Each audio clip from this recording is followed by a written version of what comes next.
Massive shout out to eToro for sponsoring Blue Lions TV. Now, I'm sure you guys are familiar with eToro. You've seen them sponsor many Premier League clubs, and I'm sure you want to get some more information in regards to what this company is about. eToro is a global investment platform with over 16 million registered users who are using the app to invest in their stocks, in their currencies and commodities, as well as cryptocurrencies like your Bitcoin, Litecoin, etc, etc. With eToro's CopyTrader tool, you can copy the top performing investors, so whenever they make a trade, you make the same trade automatically.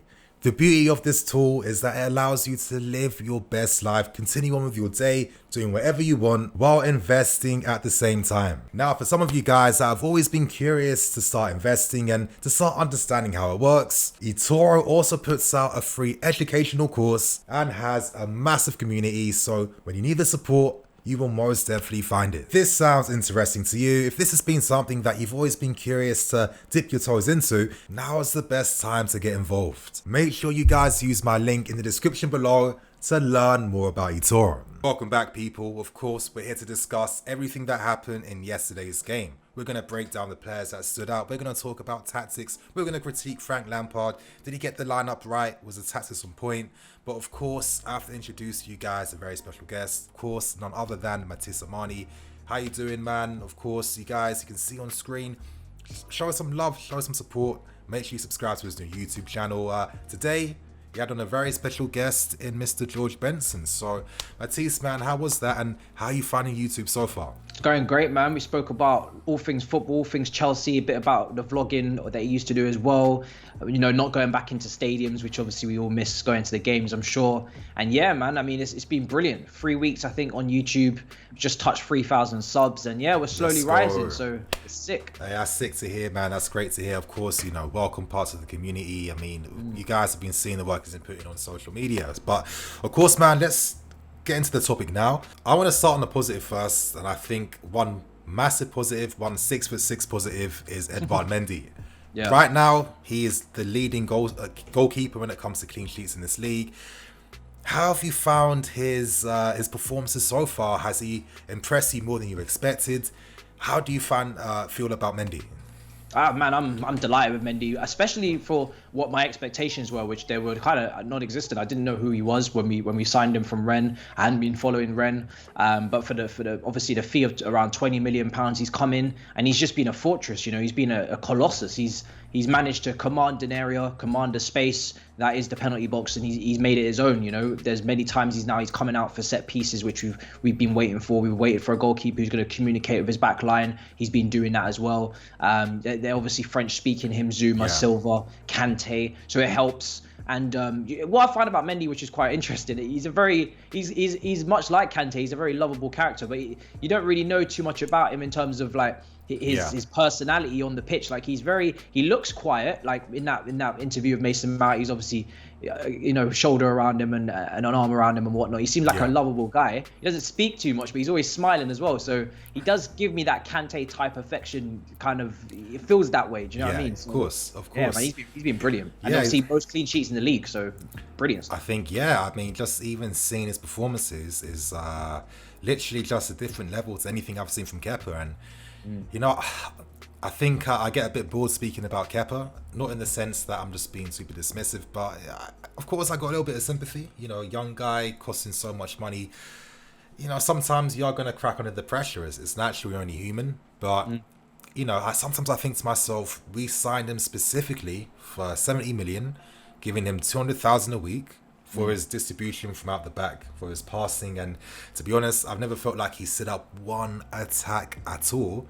And he was kind of synonymous with kicking the balls off the field when it came to finding the fullback. So just that one skill that Mendy brings, that skill, composure, the passing ability from the back, it makes a big difference. Yeah, he's been really good at it. I think underrated at it. And I think, like you said, Kepa, sometimes he was also dispossessed in terms of he was clearing it into the middle of the pitch. He wasn't getting enough power or loft on the clearances, and they were going into midfield. Whereas Mendy really, you know, if he has to put his foot through it, either foot, he'll get it done. I just think you just feel so much more assured back there, so much more calm. There's a presence, there's security. You feel like if he's got to make a big save, he'll make one. He made a few against Tottenham, made a massive one against Rennes from a corner, double save, I think it was in the end. Yeah, incredible save. He's been incredible, man, and most clean sheets goes to show. So, we found ourselves a bargain here. And at the start, when we signed him, people were like, oh, hopefully he's good, but we don't really know him. He's probably not going to be world class. Probably have to go and get a Donnarumma. For me, this guy is brilliant, man. You keep him until the wheels fall off. Do you know what I mean? Make sure he's your starter this season, next season, the season after. Yeah. You couldn't ask for any more. And I think the story's brilliant. Obviously, coming from Rennes like Petr Cech, who's unemployed a few years ago. The rise. Everything's been brilliant. Beautiful story. It's a story that we just love to hear and read. But Mendy, I just love the class and composure. And I know it feels like it's a very overused word, but I just think it really just sums them up like perfectly. Like when it comes to making saves, you're seeing the perfect goalkeeping technique. You're seeing him stretching his arms. You're seeing him parrying away from the danger zones. You're seeing him coming out to collect things and being assertive. And that confidence to just come to a big club like this, not be faced, and immediately get the respect of his teammates. But these guys are saying in interviews, this guy has to keep playing. He can't not play, etc., etc. I think it really sums up the beautiful rise of Edouard Mendy. So great signing by everyone at the club. And now, man, we now move on to another point that I want to speak about, and I want to speak about Ben Chilwell and REECE James. Now, I'm going to frame this point real quick. I think that one of the main benefits that we saw in yesterday's game was the importance of having top quality fullbacks. Now, of course, against a very resilient defensive Spurs team, it's hard to break down a bus like that. We've seen the bus ourselves many times. It's hard to break through that. So the fact that we could find a solution when it came to moving the strikers closer together, moving Ziyech in behind them, and allowing the fullbacks to kind of not play like wingers in a sense, but it kind of felt like that with how they were getting forward and being the main ones, create the width and bomb forwards. We wouldn't be able to have done this last season with the fullbacks we had in your Emersons, Aspies, and Marcos Alonso. So, how important has the signing of Ben been and the rise of REECE James been for you?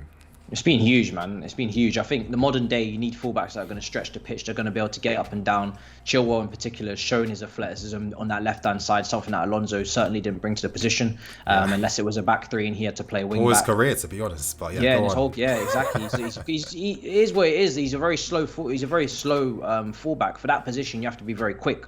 And we've seen him get rinsed by pacey wingers against, I think, West Brom was he playing, where he couldn't get back. And then Emerson's clearly the second choice because he's just more molded as a left back and he's probably quicker than Alonso. But you can see Frank doesn't really trust either of his deputies. He doesn't want to move Aspie over there either, I've noticed, because he wants to keep that width. So Chilwell is huge, and I think what typified Chilwell's importance for me is when he picked up a knock against in our last game, and I was worried as hell. I was like, damn, we can't afford to have this guy out. We don't really have a real deputy to Chilwell. And REECE is just doing exactly what I expect REECE to do. I expect him to be consistent. I expected him to be a mainstay in this team this season. He's been immense, man. This is a player that just has all the quality you look for in a right back. I don't just think he's just a right back. He's just a great footballer. Do you know what I mean? Every phase of the game he excels. The crossing yesterday was incredible, man. He was whipping them on, them at a great pace. And as a striker, you don't really need to put any power on it when he crosses. You just need to guide it. I mean, his crossing accuracy is brilliant. He knows exactly what space to hit. Very similar to Kevin De Bruyne when he was just getting loads of assists from that right channel for Man City. And defensively, man, he's been brilliant. Positionally, he's got the strength to body people off the ball. He can step into midfield, switch play. He's incredible, man. He's just simply a baller. Simple. Honestly, I might have to say that REECE James right now is my favourite player, to be honest. I mean, I love everything about him from his new trim this season. I think it's on point with the new kit. It's on point. And it's them ones where when you get something this good, you can't go back. You can't go less than this. You know what I mean? Like you've got to maintain it, or you've got to go take it to different levels. So, his physique, just the mentality. You know what I mean? This guy is cold-blooded. You can see it in his dead eyes when he's playing. That focus on the field, and it's one of the most impressive youngsters I've ever seen playing for us. To be honest, I'm lost for words with just how good he is. Yeah, he's stepped in like he's 25, 27, 28. Do you know what I mean? He doesn't look like a youngster. Do you know what I mean? Not physically, not mentally, nothing. And I think not only has he been brilliant for us, but again, stepping up to England level, international, and becoming for me easily. And it's never been close for me whether he should be like, in terms of there's been Trent and Wan-Bissaka comparisons, and Wan-Bissaka for me it was never a comparison, because just for pure footballing purposes, Reece James is just a level above in terms of on the ball. And then when it came to Trent, it was a mere balance of who's got more accolades and who's been doing it longest at the top level. So you have to, but Reece is coming up quick, and I think people are starting to see it now that this is just a level above, man. This is just a level above. It honestly really is. And you know, I've been saying this, but I feel like I can just say it confidently now. I mean, we've seen so many right backs playing for us over the years. The level of performance, just the individual performance that Reece is bringing to the right back spot compared to what we've seen from Azpilicueta or Ivanovic or Bosingwa or Paulo Ferreira or even man like SCM back in the day, Lasana Diarra. I can just, you know, Ferreira, Jeremy, all these guys who play right back. I feel like Reece is the best one I've seen so far, and you know, I feel like I've watched a lot of football. I've seen a lot of things, and I haven't seen a right back perform as good in a Chelsea shirt compared to Reece James so far, in my opinion.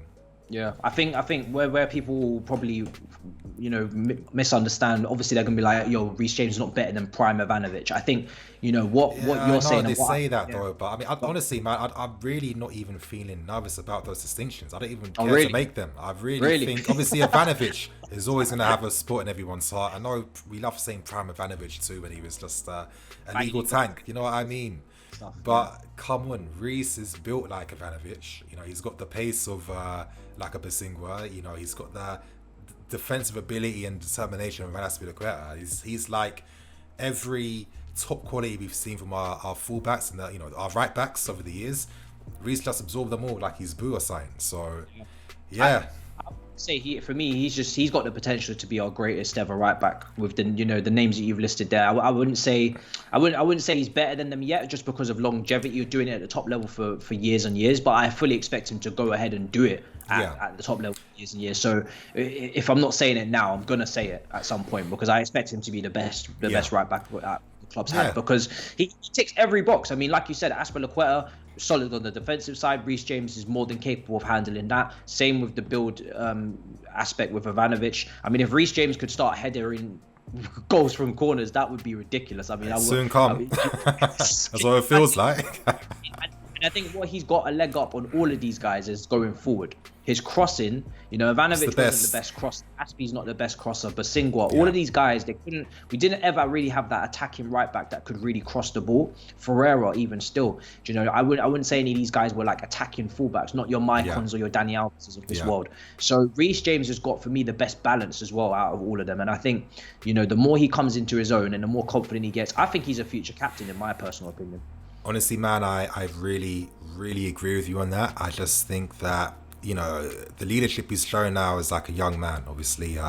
The second I even saw him promoting the food banks for the kids, like instantly I was like, yo, I had to put 50 in that straight and just support and just like spread the words instantly. And, I feel like we're just seeing him just mature.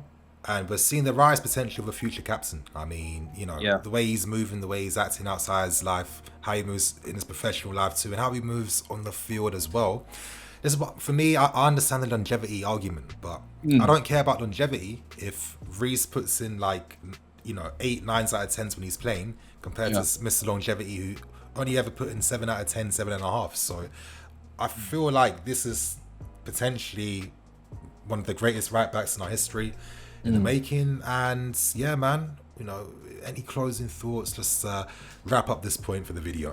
I'm for Reece James. I can't wait to see him against the best of the best again. Do you know what I mean? The Bayern Munichs of this world, the boss, top level opposition in the Champions League. Because last season, obviously, he had Bayern Munich and Alphonso Davies, and it was a very difficult game for him. But I feel like this season, if he comes up against the top teams, I think he's going to be a level above than he was last season. I think we're going to see.